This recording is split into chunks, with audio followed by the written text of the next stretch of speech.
Guck mir, das eben schon angekündigt. Dass die das jetzt mit dieser besseren Bitrate drin haben, ist so eine Frechheit, Bro, ne? Ohne Spaß. Neues YouTube-Video von JxmyHighroller. Er hat die 4-Punkte-Linie zu der NBA dazu gepackt. Wir gucken uns mal an, was der Outcome davon ist. Had a 4-point line. The idea of a 4-point line has bounced around the league for years, but has remained just that, an idea.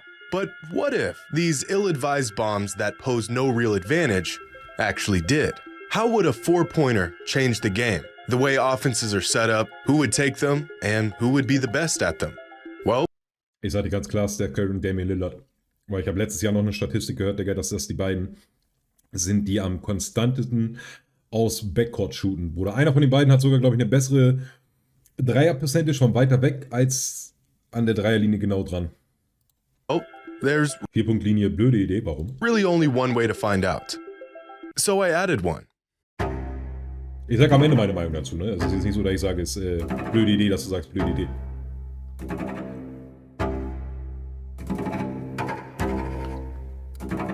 Metric Shit. Die Statistiken gehen ab.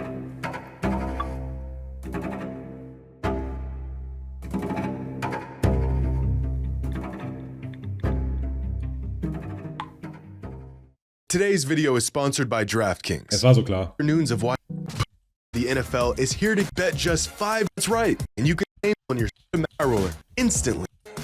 Take it up. Good stability out there with Trey. Taking a long run and connects from the Laker logo. You see that? Not the 3. What Trae Young did after the 3. Not the most conventional celebration, pointing at the spot on the court where he hit a 30-foot bomb. But he's not pointing to just any random spot. He's pointing at the 4-point line. Now, you or I can't see the 4-point line because it's not on this court. But Trae can see it because it's on his court. Years ago, within the Atlanta Hawks practice facility, the organization implemented a 4-point line, 29 feet out from the basket, a little over 5 feet further than the NBA 3. Gut, wenn Trae Young drafted ist, dann muss auch so eine Sache ein. Point line. Trae Young can hit these shots because he practices these shots. And the Hawks aren't the only team that have incorporated a 4-point line into their practices. The Bucks have a 4-point shot in their practice facility, as do the 76ers, the Rockets, and many other teams. Here's Milwaukee's practice court with squares indicating 4-pointers. And here's Aus der Corner 4-Pointers? that exact concept playing out in real time. Ah, okay, schlau. With the NBA seeing an explosion in 3-pointers over the last decade, Hat am Value die ja halt jeden gut, also jeden Dreier-Shot, der halt einfach gut gestanden ist als ein 4-Point. I'm not Weniger daran gerechnet, wie weit er weg sure ist. if adding a 4-point line would be good for the game. And we may not see a 4-point line in the NBA anytime soon. But we have seen it in other places. The Big 3 League, which features mostly former NBA players and Die ist auch so nice. overseas pros, doesn't quite have a Leider noch kein Spiel davon live gesehen. 4-point line, but they do have a 4-point spot called the Fireball 3, a spot 30 feet away from the rim where shots are worth 4 points. So far this season, the league average from the 4-point shot is 15%. Similar to the Big 3 League, the WNBA has included a similar 4-point spot for the last 2 All-Star games. Ach, Digga, ich hab schon kurz gedacht, die haben jetzt einfach 4-Point. Same conditions as the Big 3 League, but this spot is 28 feet from the basket. In the 2023 2 Feet näher. WNBA All-Star game, out of the total 45 4-pointers attempted, In einem Spiel. players connected on 12 of them, giving them a 4-point percentage of 26.7%. In the American Basketball Association, any shot past half court is a 4-point shot. So this shot is doable, and it's been incorporated into games to some capacity before. Also von wegen, jedes Mal, wenn du hinter Halfcourt stehst, also nicht über Halfcourt gegangen bist, hast du einen 4-Point-Shot. Ich finde, dass der NBA davon nichts hat und es wird viel mehr inconsistent Spielzüge da geben und die Linien wären verhässlich. Okay, das ist ein guter Grund dafür. What if the NBA added a 4-point shot? How far out would it be? How would it change the game we know? And who would be the best 4-point shooters on the planet? Oder die 4-Punkt-Linie wird dann anfangen wie die Dreierlinie halt gerechnet, Digga, dass echt wenig Leute den Shot nehmen, ne? und es dann später irgendwen gibt, der so wie Steph Curry im Endeffekt das normalisiert, von da zu shooten. Und dass dadurch dann halt echt Teams entstehen, die halt nur noch von der 4-Point-Linie shooten. Aber es ist ein bisschen behindert, weil wenn es kommt noch ein bisschen drauf an, wo du die stellst. Ne? Wenn du die auch an die Seiten machst, dann stehen Leute ja halt immer noch ganz normal. Aber wenn du die nur ganz vorne machst, dann werden halt Leute viel weiter vorne stehen. Also die Guards zumindest, weißt du, ich meine? In 2020, an article published by the Northeastern Sports Analytics Group went into detail about the possibility of a 4-point line, how the shot would change the anatomy of the game, and exactly what it would look like. Within their data, researchers found that in order for the shot to make sense, the distance would have to be just right. The number they came up with? 30 feet. Any closer, and the shot would be too easy. Any further, and the shot wouldn't be worth taking. We've talked about this concept before, how efficient any given shot is and how that leads to the way teams set up their offense, otherwise known as points per shot. In 2023, the expected shot value for every 2-pointer was 1.096 points. The expected shot value for every 3-pointer was 1.083 points, essentially making der durchschnittliche Wert, was ein Shot im Endeffekt nicht der gemachte Shot, sondern einfach nur allgemein Shots in dieser Area an Punkten durchschnittlich bringen. both shots about equally as efficient. Man kann es sehr schlecht umsetzen, weil die Defense sich komplett ändern wird. Das denke ich. On average. Now, since 1996, the NBA has been keeping track of shot data, where shots were taken, and the success rates of those shots. And with this data, we can figure out the expected shot value not only by category, but by distance. For example, if the 4-point line were, let's say, 24 feet out, we can sort through every shot taken from 24 feet, find the league-wide average for that shot distance, and then just divide 4 points by that number. The league average field goal percentage from 24 feet out is about 35%, which means if the 4-point line was set at 24 feet, the expected shot value would be 1.44 points, far more than both 3-pointers and 2-pointers. So we gotta move it back further. At 25 feet, the expected shot value would be 1.39 points, which is still far too efficient. Keep moving this theoretical line back, and to match the efficiency of 2s and 3s, the 4-point line would have to fall somewhere between 28 and 29 feet away from the basket. But we don't want the league to turn into a 4-point shootout. We need the shot to present enough risk for players to shoot it only on occasion. So if we move the 4-point line back to 30 feet, the expected shot value plummets all the way down to 0.693 points, making it just feasible enough to make sense, but not too much to be exploited, giving us a definitive distance of 30 feet for our new 4-point shot. Ja, viel zu wenig Spieler, die das halt überhaupt geübt haben, von einer 4-Punkt-Linie zu shooten. Deswegen viel zu geringe Percentiles, dass man den 4-Point-Shot von 30 Feet mehr Punkte geben könnte. So, if the NBA decided to implement this 30-foot 4-pointer, who would be the best 4-point shooters in the league? Well, the answer may not be what you think. Now, this is what a 30-foot shot looks like. And for the sake of this experiment, from here on out, these shots are now 4-pointers, a distance that is far beyond any valuable shot when they're only worth 3 points. But despite this, players keep taking them. The NBA record for the most theoretical 4-pointers made in a game is a 4-way tie between D'Angelo Russell, Stephen Curry, Damian Lillard, and Trae Young, who each made 5 4-pointers in a single game. 5 shots made in a single game from at least 30 feet out. But easily the most absurd display of long bombs in NBA history came from Damian Lillard back in 2020 when he attempted 10 4-pointers in a single game. Bro. In total, Dame shot 15 threes, 10 of which were beyond 30 feet out, a feat that would have most players in trade packages the very next day. Ever since the NBA began keeping track of play-by-play data, there have been 51 games where a player has made at least 3 4-pointers. Out of those 51 games, 36 of them came from either Stephen Curry, Damian Lillard, or Trae Young. Because even in a league with the best shooters on the planet, these 3 are among the handful of players that should even be shooting these shots in the first place. But how much would a 4-point line really change the game? Well, it would be impossible to know the ripple effect of such a monumental change. But after painstakingly tracking the shot data and results of each and every game last season, I found that there were only 2 games out of the total 1,314 games played where a 4-point line would have altered the results of the game. That's instances where if the shots made beyond 30 feet were counted as 4-pointers instead of 3-pointers, it would have swung the point total enough to turn the loss into a win, and vice versa. That's 2 games in an entire season.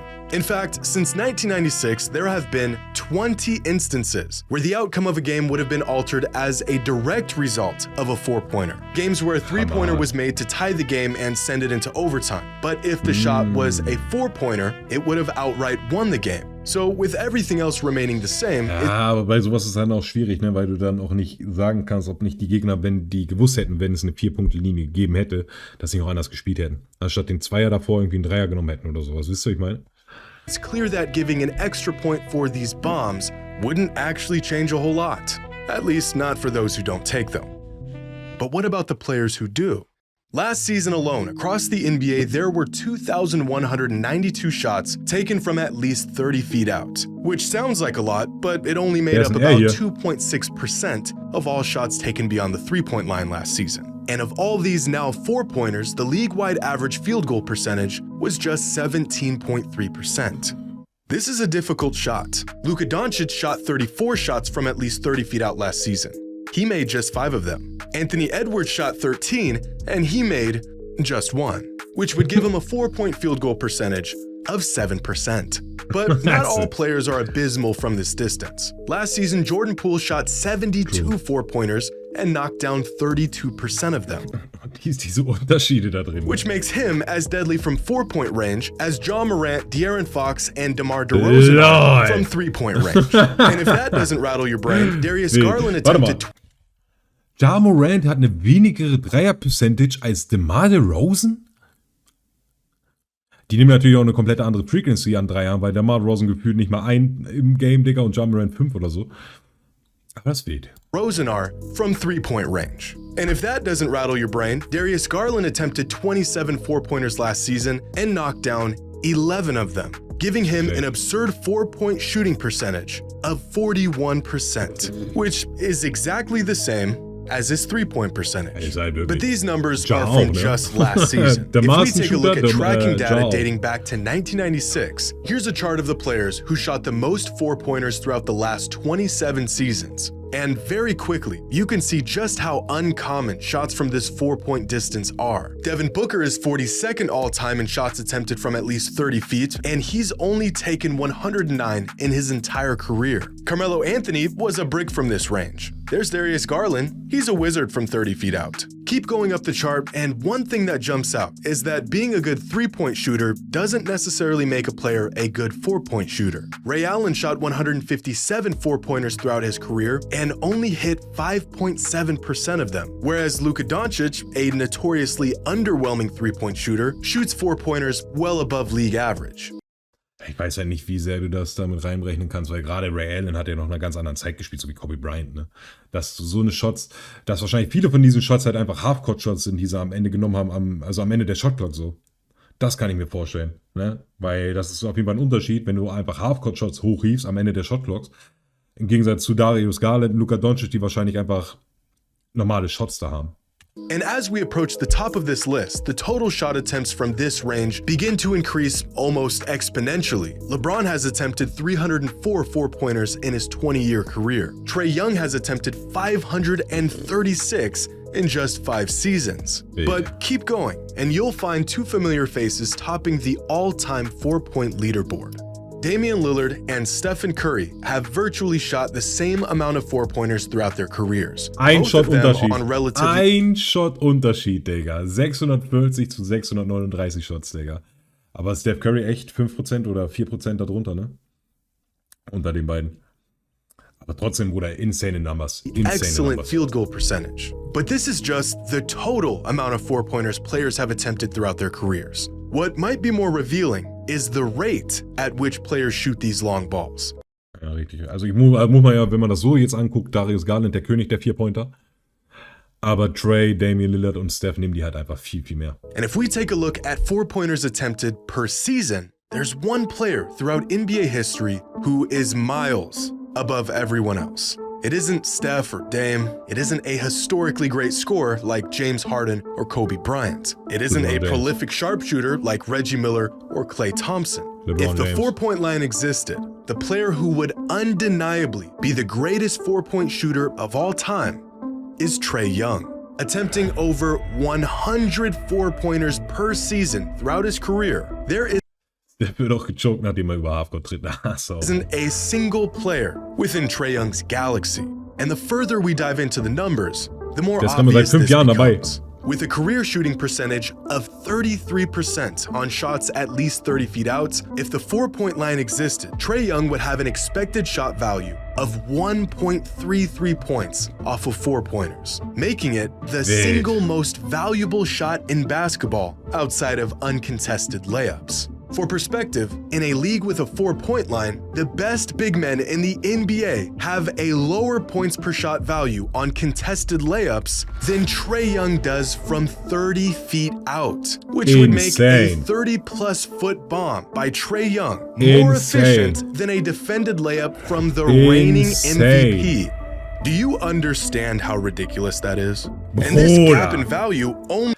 Das wäre der wertvollste Shot ever in der kompletten NBA, Digga. Von fucking Trae Young. Fucking half Glatze, half amazing, Digga. Fucking Goblin auf dem fucking Basketballcourt, Digga. Fucking Löcher im Bad, Young, Bruder. Fucking Trae, ich mag Popsicles, Young, Digga. Keine Ahnung, Bruder. What the fuck? Only gets larger as we go further from the basket. Kevin Durant is a mid-range juggernaut. Von Trae Babyhair Young. His points per shot, half Sägeohr, half human. On mid-range jumpers is 1.1 points. Back up to the 3-point line, and if you take the most accurate volume 3-point shooter in the league, Tyrese Maxey, his 3-pointers are still less valuable than Trae Young's 30-foot 4-pointers. Stephen Curry is the undisputed king of the 3-ball. He single-handedly revolutionized the game with his range. And yet, somehow, Trae Young has already made more career 4-pointers, or shots at least 30 feet out, than Stephen Curry has. It's probably a good thing that this shot doesn't exist in the NBA. But if it did, Trae Young would be the best to ever do it. Here is a visual of each sector on the floor by distance. And here are some of the most prolific scorers. Ich glaube, wir haben jetzt schon fast das ganze Video gesehen. Ich glaube, würden wir die 4-Punkte-Linie einführen, dann würden wir viel zu viel vom Game wegnehmen, sodass Center und so wieder undervalued werden, so wie es am Anfang der Dreier-Point-Era war. Da waren ja Center einfach gar nichts wert, Bruder. Da hast ja, wie Golden State, lieber Draymond Green als Center gespielt, der so groß ist wie ich, als wenn du dir einen richtigen Center geholt hast, Digga, weil das halt einfach effektiver war. Und ich glaube, genau das Gleiche würde da passieren. Warum willst du jemanden haben, der vorne Layups nimmt, die weniger Punkte im Endeffekt einbringen insgesamt, als jemand, der gerade über Halfcourt geht, der das wahrscheinlich nochmal viel, viel schneller machen kann und zu einer viel höheren Frequenz. Als Leute, die im Post betteln müssen und dann Layups nehmen oder an Leuten vorbei betteln und so. Wild, Bruder. Also deswegen würde halt wahrscheinlich eine 4-Punkte-Linie, viele Leute, die vielleicht gerade neu Basketball gucken, würde vielleicht cool finden so, aber es würde sehr, sehr viel vom allgemeinen Game wegnehmen. Each of the NBA würde wieder anders Size werden, ja. Those sectors, along with their career points per shot from that distance. From short range, you've got dominant and efficient bigs, players who control the paint. But these are some of the most highly contested shots in basketball. So take a step back to the mid-range, and you'll see, for the most part, efficiency actually remains consistent with players like Kawhi, Dirk, and CP3. Keep going back, and you'll find the long 2-point snipers. Despite this being the least efficient shot in basketball, players like Devin Booker, Kevin Durant, and Kyrie Irving have kept this shot alive and well. Take it one step further, and that extra point from the 3-point line makes 3-pointers in the right hands one of the most lethal shots in the game, with Stephen Curry, Klay Thompson, and Ray Allen all gaining at least 1.2 points per shot from this distance. Since 1996, these are the shots you want, who you want taking them, and how much they're worth. And then there's Trae Young, who, in a league where a 30-foot 4-pointer existed, would possess the most valuable shot in basketball, despite taking it from the logo. Ich muss ganz ehrlich sagen, JxmyHighroller haut die besten Basketball-Videos auf komplett YouTube raus. Mit Abstand. Garland having the same theoretical 4-point percentage at the 3-point percentage is actually insane. Ja, Mann, auf jeden Fall. Respect to Jimmy for keeping us entertained during off-season. Auf jeden Fall. Can we appreciate Jokic for having such an incredible PPS while mostly shooting from the paint? Ist das nicht Contra? Ist das nicht... Hä? Jordan Vibes. Not white. Not while because? Ja, true, ja. Das ist ja, hat er recht. Fuck Trae Young. Fuck Trae Young. Gut, ab in das nächste Video.